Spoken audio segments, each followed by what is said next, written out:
Hey guys, Gina back with another collection video. In some of my past videos, you guys have asked me a lot of questions about my die cut wall. How do I hang it? What kind of material are you using for the background? All that kind of stuff. So I thought I would just take a couple of minutes if you're interested, and I'll run down how I went about making my die cut wall. Several years ago on Pinterest, there was a photo someone had posted of a couple different die cuts, and some of them were framed and some of them weren't, and it just inspired me so much, and it's been sitting in the back of my brain for all these years. And this year was like, man, I got all these die cuts, I gotta start doing something with them. So I wanted to do my pick or treat videos and I needed a backdrop. So this is what was inspired from that. And you guys, it was so much fun to make. It was really quite simple and fairly inexpensive. I just had to get a little bit creative. So with that being said, let's dive into some of the things that I did. The first thing I did was pick out several of my favorite die cuts, or the die cuts that I did want to display. And with die cuts, they come in all different sizes. So you've got some really small ones like these ones over here, or you've got some really big ones like the pumpkin next to it. And then you've got a whole bunch of ones like sizes in between. This is kind of a medium size. This one I would say is kind of on the smaller size, and then this one is a larger die cut. So once I found the die cuts that I wanted to use, I kind of had to pick out a color in the background, and since, spoiler alert, this is actually a flat behind me, it's not a real wall, because we rent, and this would be a lot of color to repaint. But you guys, if you have a house, you can paint it any color you want to. Maybe it already is a fun color you guys enjoy, but I really liked that classic 50s, 60s mint kind of a green color. And what's cool is a lot of the die cuts that it has that green color in it already. So that was kind of another inspiration. So I said, yes, that's gonna be my background color, and then I'll kind of layer the die cuts on top of that depending on if they have like green in them somewhere. Like this is a really good example right here. It's kind of why it's in the middle. But yeah, I wanted that to pop out. I'm such a sucker for black and orange, but I really like color as well. So when it comes to Halloween, I thought, this year I'm gonna just put a splash of color and then let the orange and the black kind of be in the background a little bit. So the next thing I needed to do was get a picture frame. So I go to the Dollar Tree and the dollar stores, and they have a ton of different sizes. They have a ton of different styles. They have, you know, just your run-of-the-mill black ones. They have, you know, ones that don't even have a frame around them. It's just kind of like this floating glass. Then they have narrow ones, they have wide ones, they have all kinds. So you can get them at thrift stores, you can get them at yard sales, but you don't have to spend a ton of money unless it's something you really want to invest in. Maybe you have a, you know, 20s, 30s vintage German die cut that you really want to display really well. Maybe you do want to spend a little bit more money and really make it a focal point on your wall. Definitely don't feel like you have to go to the dollar store. Use what you have, or go spend however much money you want. It's basically up to you how grand you want to go. Now, some of the picture frames that I picked up from yard sales and estate sale finds and even thrift stores, maybe they were red, maybe they were gold, and I wanted to get that traditional black in here. I just took some spray paint to it. I took the glass out, I took the back and the matting out of it, and I just spray painted it, and it didn't really take very many layers of it, and it was good to go. Once the frame was ready, then I was ready to find something inside that went really well with my die cut. Now I have solid colors, I have patterns, I've got all kinds of stuff. You guys are probably going, yeah, but where did you find it? Okay, so here's the deal.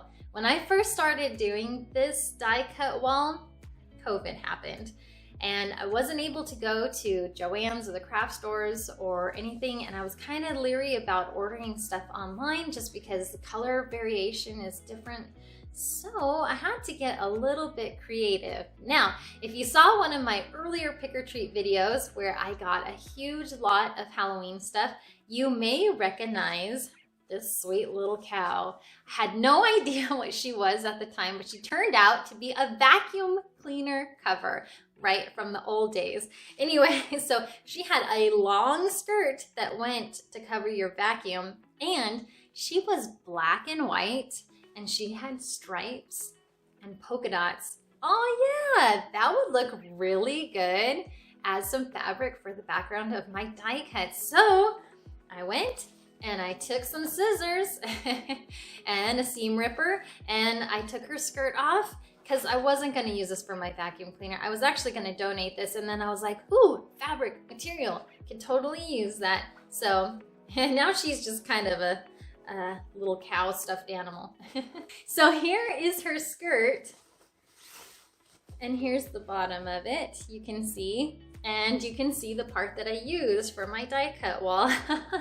But it came in handy, and it was something that I had, and it was free. And then the back panel was this black and white striped, which came in handy. And I'm gonna save it for something else in the future for sure. I really wanted my wall to be eclectic, so I didn't want to keep using the same color, the same fabric over and over again. So I really tried to see what else I could find. I did have a bunch of tablecloths, and I did have some construction paper, and that worked really well as a background color too.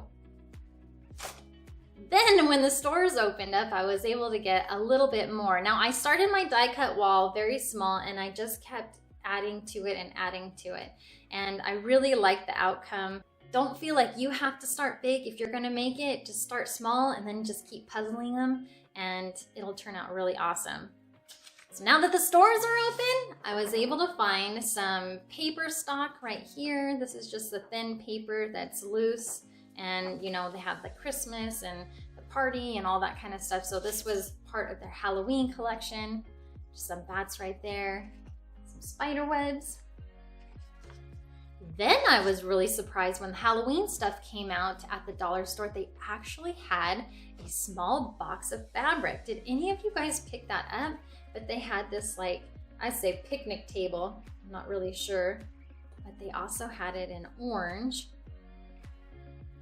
And one I ended up not using, but they had this one with pumpkins. This one just turned out to be a little busy, but I'll use this for another project. But my favorite thing of all to use was cardstock. Oh my goodness, you guys. The patterns and illustrations, and oh my gosh, it's just beautiful inside. Oh look, you can see all of them kind of right here. I can show you right here too. But I was so excited when this came out in the summertime. Just look at all of that funness right there. And there's so many different styles. You don't even have to have like black and orange. If you like more color, there's definitely more Halloween themed that's got lots of pops of color.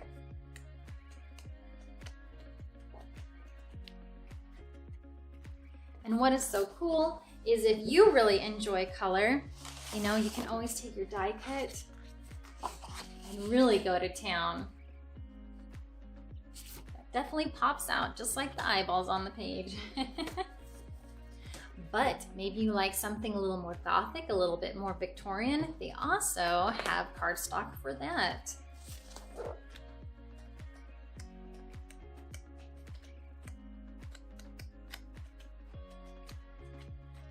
So great. So many different patterns, so many different styles. You would never have to repeat a pattern again. I mean, and each one of these comes with 36 sheets, so, and they're front and back. That's a lot of die cuts you could be doing. To cut all of my paper and put them to the frames, I just use one of these cutting boards. This comes in handy, and you can get this online. You can go to your Staples, Office Depot, whatever. So after cutting, and I had some of these long frames, the cardstock doesn't quite fit all the way. So what I was doing is taking some of these narrow, long pieces and just putting them and kind of piecing them together and just creating kind of a more eclectic border around some of these pieces. But it worked out to where it would create a nice frame around there. And who says you have to use all one color, all one piece? There's so many scrap pieces in here. You could just have a ball, like mixing and matching and doing all kinds of stuff. I mean, the sky is the limit with your creativity for sure. The nice thing about these framed die cuts is that you don't really have to put any more adhesive tape on them. The die cut really does get sandwiched in between the glass and the cardboard, and it doesn't really go anywhere unless you have a shadow box. And of course it's gonna wiggle and jiggle around, and if you want to put a little piece of tape on there, you should. I actually use painter's tape because it seems to be the most gentlest on the cardboard paper itself. And when I do use Scotch tape, even if you go really slow, sometimes it still starts to pull up on the paper on the back, and this seems to be the gentlest. I do have a video on my channel on how to get the Scotch tape off of die cuts. So if you're interested in that, I'll put the link down below, and it is really helpful. So if you have a bunch of die cuts with a bunch of tape on them, don't worry, I do have a solution for you. So yeah, some of the die cuts I have, like these cats right here, I just put a little piece of painter's tape on the back. I just fold it in a roll, stick 2 pieces on there. I try to use as little tape as possible because I don't want to damage the die cuts anymore. Now, as far as hanging the frames, every situation is different, every wall is different. Since this is a wood flat, there's screws, there's nails, and every back is different. So this frame, for instance, has these little hooks, and so I just have some nails and then I just attach them to the back like that. And then some of these frames, they don't have the best hooks in the back, but that would just use like a little nail. I mean, really, it is how you go about hanging pictures in your own home, you know? I mean, some people use the sticky hangers and some people just, you know, hammer them right into the wall. So it is however you want to attach it. You just want to make sure that it is secure, because if things shift or get bumped, you don't want a bunch of glass on the floor and a damaged die cut. And here is the final product. Sorry about the glare from my windows in the living room. But you can basically see what I came up with this year.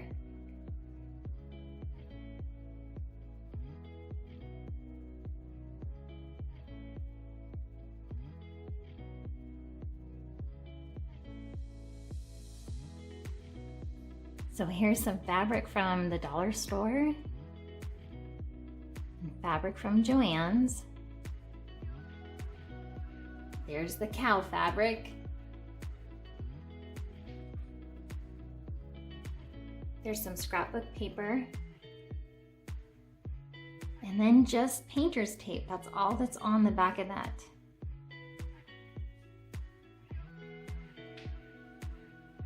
That's just some yellow construction paper.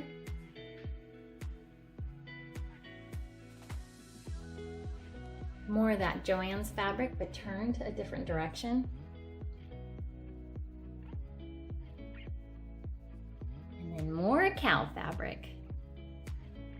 Basically, that's it. I hope this video answered some of your die cut wall questions. I hope you guys are inspired to maybe frame a couple of your own die cuts up. I would love to see them. If you guys have an Instagram account, please tag me in it, Hollywood Haunter, and I would love to see what you've come up with. Also, if any of you guys have suggestions for framing things, please let me know. I'm always on the lookout for new techniques and things to try. If you guys are new around here, I would love for you guys to subscribe. Check out some of our other content. We have a ton of stuff. Everyone else, I hope you guys are having a great day, and we'll see you next time. Where do I find my die cuts? So I wanted to kind of break down a little bit and hopefully inspire you. Oh God, that scared me.